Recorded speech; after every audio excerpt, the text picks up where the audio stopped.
2018 again, the deal collapsed. But why it fell? Well, during his first term, Mr. Donald Trump, he withdrew from the agreement. But this was not a sudden decision. It was based on multiple reasons. Let me explain it to you. First of all, the US argued that the deal was temporary.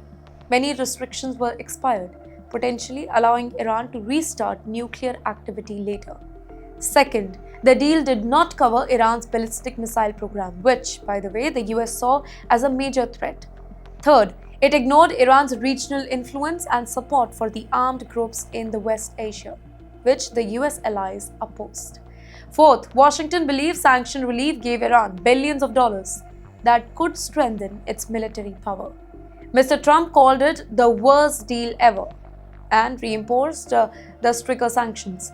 Iran responded by stepping away from its commitments.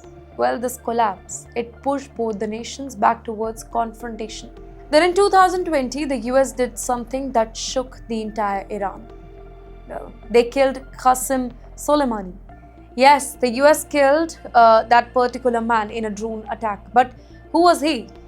Soleimani, he was not just a military officer. He was the head of Iran's elite Quds force, responsible for overseas operation. He was considered one of the most powerful figures in Iran.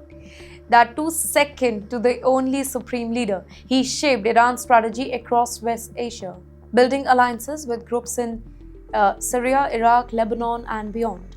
Now, to the US, he was a very dangerous commander who was responsible for attacks on American forces. Well, for many in Iran, he was a national hero who defended the country's interest. Well, his killing, it was major escalation. Iran retaliated with missile strikes. The world feared a war.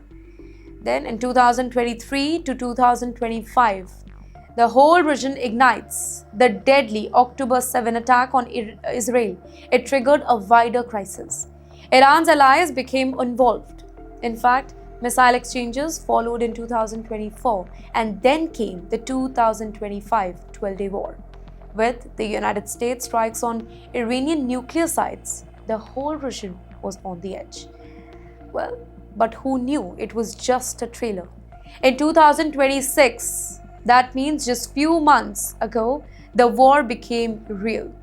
February 28th, ladies and gentlemen, the year 2026, the United States and Israel launched massive airstrikes on Iran, targeting military bases, government buildings, and nuclear sites.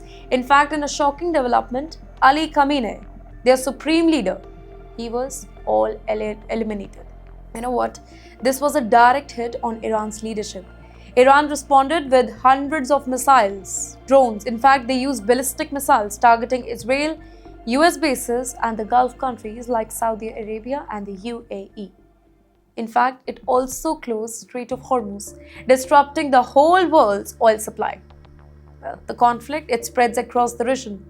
Lebanon, Iraq, Cyprus, and beyond. Oil prices surged, trade routes were disrupted, and global markets were shaken.